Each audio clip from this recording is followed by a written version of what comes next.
What's up guys, Mickle here, and we have a lot to cover in this video. The SEC can't stop losing. A Solana ETF was just filed. That means an XRP ETF next. We're going to talk about all of this, as well as whether or not cryptocurrencies are going to be a topic in the debate tonight. Guys, I want to give you some very interesting thoughts about that not a lot of people are really mentioning right now. Make sure to stick around to the end of the video to see that. You are not going to want to miss it.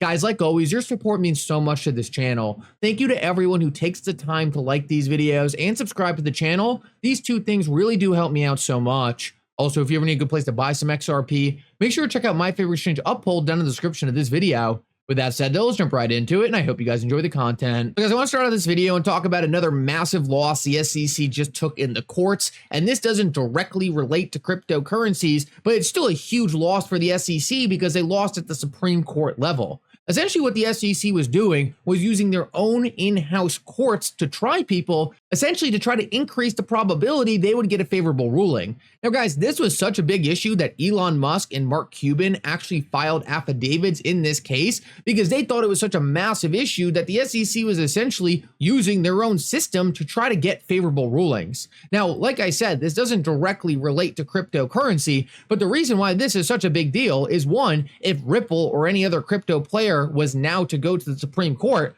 obviously it would be massively beneficial that this practice being done by the SEC of using in-house courts was exposed. But more importantly, it just goes against the idea that we thought a while ago, which was that the SEC wins every case they bring. Guys, do you remember when the Ripple SEC case was first filed? Everyone was saying, okay, Ripple's going to have good points. Okay, XRP is probably not a security, but the SEC doesn't lose. The SEC is not going to lose this case because they win every single case they bring. Guys, that used to be the thought process out there. But what we've seen is that since Gary Gensler got to the SEC can't win a case. They lose almost every case they bring. The facts are never on their side. They have terrible legal teams. All their high-profile attorneys have left the agency. Guys, all the good people the SEC had who were winning these cases have left because Gary Gensler is such an embarrassment. Now the SEC is stuck taking loss after loss, and as we come to the end of some of the biggest legal battles in crypto, I am very happy that, one, the SEC no longer has their best attorneys there, but two, it is becoming common practice for the SEC to lose. All the judges who are ruling on these major cryptocurrency cases are watching the SEC take loss after loss, and it is going to make them more comfortable actually going against the agency and going against the government. Judge Torres was the first person to really take a stand against the SEC, and at the time, that was probably not an easy thing for her to do. But now that we have the SEC consistently losing and consistently being exposed, guys, the judges making the decisions in these cases are now going to be fully aware that, hey, this is not just some one-off issue. It is not just them seeing something weird, but maybe not being sure if the SEC is really acting as unfaithful as it seems in the case. They are now going to see widespread corruption at the agency and understand that it is not a one-off thing happening in their case. The SEC is being cracked down upon around the United States. Guys, super important to see the courts continuing to take a stand against the SEC, and I think it's time to throw out the narrative that the SEC doesn't lose in court, because it seems to me more like they don't win in court. Guys, I want to move on and talk about the Solana ETF because this got filed earlier today, and I think a lot of people were like, oh, why was it an XRP ETF, blah, blah, blah, blah, blah. Guys, this confirms to me that there is going to be an XRP ETF right around the corner. I have a feeling institutions have a bit cold feet right now because of the ongoing Ripple SEC case. Guys, as soon as that is over, we are going to see an XRP ETF. The reason right now there is going to be a massive race for the first ETF for each one of these cryptocurrencies is because it's a race to get the best ticker. Guys, if you can get a good ticker for one of these cryptocurrencies, well, uneducated investors are just going to rush in to the first good ticker they see representing a cryptocurrency. I have heard from countless people who just go to their brokerage, type in XRP, and say, Mickle, I can't buy XRP. It's because there's no XRP ETF. You have to go to a cryptocurrency exchange, not a broker. But if you had a good ticker popping up for XRP, most people are just going to pick the first thing with a good ticker. So right now we're seeing a race to create as many ETFs as possible, because once you get your ETF out there, once you get money flowing in, essentially you're going to be the name brand for that ETF or for that specific cryptocurrency. So guys, I think we're about to see a cascade, a snowball rolling down a hill of these large institutions being the first to get their ETF out there. Solana was the first, but let me tell you, I would not be surprised if we now see a lot of other institutions file for this same Solana ETF, try to get as many tickers as possible, and also institutions who are below the BlackRocks, below the VanEck, saying, hey, we cannot continue to be last to file for these ETFs. We need to start moving faster and more aggressive to beat them in. Guys, what we have already seen is people like Bitwise have already started issuing products with XRP in them. Bitwise's large cap digital asset holding vehicle actually has XRP as 2.8%, and another company, 21 Shares, already filed for a physical backed XRP ETP. It's another form of an ETF. Not going to get into it in this video, but essentially we already see products out there for XRP. There is massive institutional demand for XRP as well. It's one of the most highly sought after cryptocurrencies on an institutional basis. So guys, there is zero doubt in my mind that an XRP ETF is right around the corner. One of the things I questioned was how long is it going to take for the institutions to move down the risk scale and say, okay, we already have Bitcoin and Ethereum. When are we going to start pushing into some of these other cryptocurrencies? Guys, the fact that we already have a Solana ETF lets me know that the institutions right now are racing to get as many of these things out there as possible. Like I said before, BlackRock is the market leader and is going to dominate any ETF. And these smaller institutions, right? They don't want BlackRock to eat their lunch. They don't want BlackRock to beat them in. They need to beat BlackRock in. They need to say, okay, there might be some legal issues with XRP right now. That's going to keep BlackRock out, but maybe I can sneak in right now, take the risk. It looks like Ripple's going to win. It looks like XRP is not going to be a security. Why don't we get our ETF out first and get a nice ticker and be able to start attracting investors to this before someone like BlackRock can step in? Guys, that is the race we are about to watch. These big institutions honestly could care less about the cryptocurrency.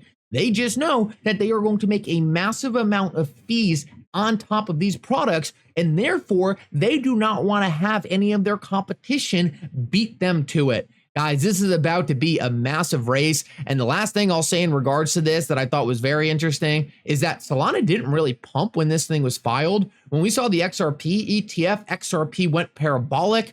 It kind of makes me wonder what the difference in the market making strategy on the back end between something like Solana and XRP is. Why did XRP have such a parabolic movement while Solana barely moved? I might do a video on that breaking down my speculation, but would love to know what you guys think down in the comment section below. Fascinating. XRP went absolutely parabolic. It looked like it was about to rip face, go to new all-time highs, and Solana barely even pumped. So just kind of a weird difference there. I wanted to bring that to your attention, but I want to finish this video out with one last thing that is going to be very interesting, and that is whether or not cryptocurrencies are mentioned at the debate tonight. Guys, I made a whole video about this yesterday, and I think the most important thing we need to understand is that until Biden gets rid of Gary Gensler, he just cannot be taken seriously on cryptocurrencies. There's a lot of people in the Biden admin who have come out and said Biden is pivoting, Biden is pro-crypto right now, blah, blah, blah, blah, blah. But I just don't think he can be trusted until he actually sacks Gary Gensler, gets rid of Gary Gensler. As long as Gary Gensler is at the SEC, the Biden administration is not pro-cryptocurrency, they're anti-cryptocurrency. So I don't think cryptocurrencies are going to be brought up for that exact reason. Why? Well, CNN's doing the debate, right? CNN is never going to try to make Biden look bad. And obviously, cryptocurrencies have been a topic that have made Biden look bad. In fact, a lot of people are saying that cryptocurrencies could be the reason Biden loses the election. Unless Democrats really think they can try to convince voters that Biden is now pro-cryptocurrency without firing Gary Gensler, which I think is going to ultimately fail miserably. I just think they're going to try to run away from the topic. I think they're going to try to dodge it. I think maybe Trump might want to bring it up because he's trying to come out as a pro-cryptocurrency president. I don't think it's really going to be at the top of his priority. So I just wanted to put my prediction out there. I don't think it's going to be in the discussion later today, but that doesn't mean it's still not a massive issue going into this political season. Guys, the cryptocurrency industry has proven, and the cryptocurrency supporters have proven, they might be one of the most powerful voter bases out there who will swing to either side depending on which side they believe will be more favorable for cryptocurrency. I believe this actually has the potential to get someone like Gary Gensler fired regardless of whether or not the Biden admin wins. I think they're going to come under the understanding that, hey, there's a lot of people within their own party who support cryptocurrency. There's a lot of voters who support cryptocurrency. A lot of jobs will be created via cryptocurrency. A lot of money can be raised via cryptocurrency. And there's only these weird fringe parts of their administration, people like Elizabeth Warren and Gary Gensler, really pushing hard against it. So guys, I hope regardless of what we get out of this, we at least get the possibility that Gary Gensler is ousted from the SEC regardless of what happens. That would essentially make it so there was really no worst case scenario in terms of going into this election. Obviously, I know a lot of people have other beliefs, but as long as Gary Gensler is gone from the SEC, I really don't see the cryptocurrency environment ever being worse than it was these last couple of years. And guys, to go from a place where the government, the United States government, was actively trying to attack the industry, actively trying to hold it back, to moving towards at least a neutral place in the United States where we're not being attacked, and maybe if we don't have the rules we need, at least we're not under pressure from these massive organizations literally trying to destroy these companies, that would still be a massive reversal. So guys, obviously, I hope we have an administration that is actually going to work to create proactive rules, who's actually going to work to make this industry be able to prosper in the United States with proper regulation and allow large institutions to adopt this technology in a successful way. The point I'm just trying to make here is it looks like we're past the worst of things. It looks like we're past the FTX implosions, the Terra Luna frauds, the SEC going after every player in the industry, Congress siding with the SEC saying all this stuff is scams. Guys, I think we're past the worst of it, which in my eyes is a massive win. I think you guys made it through the worst we will ever see in crypto, and I have a feeling we have very exciting times ahead. It's like right now, everyone's pricing in the worst case scenario. Everyone has the lowest expectations for what's possible from our government. Guys, I think we actually could be around the corner from a very nice surprise, especially if we can get people like Gary Gensler out of the SEC. Anyway, guys, thank you so much for coming. I hope you enjoyed this update. If you did, make sure to like and subscribe. It really does mean so much. And for now, Mickle out.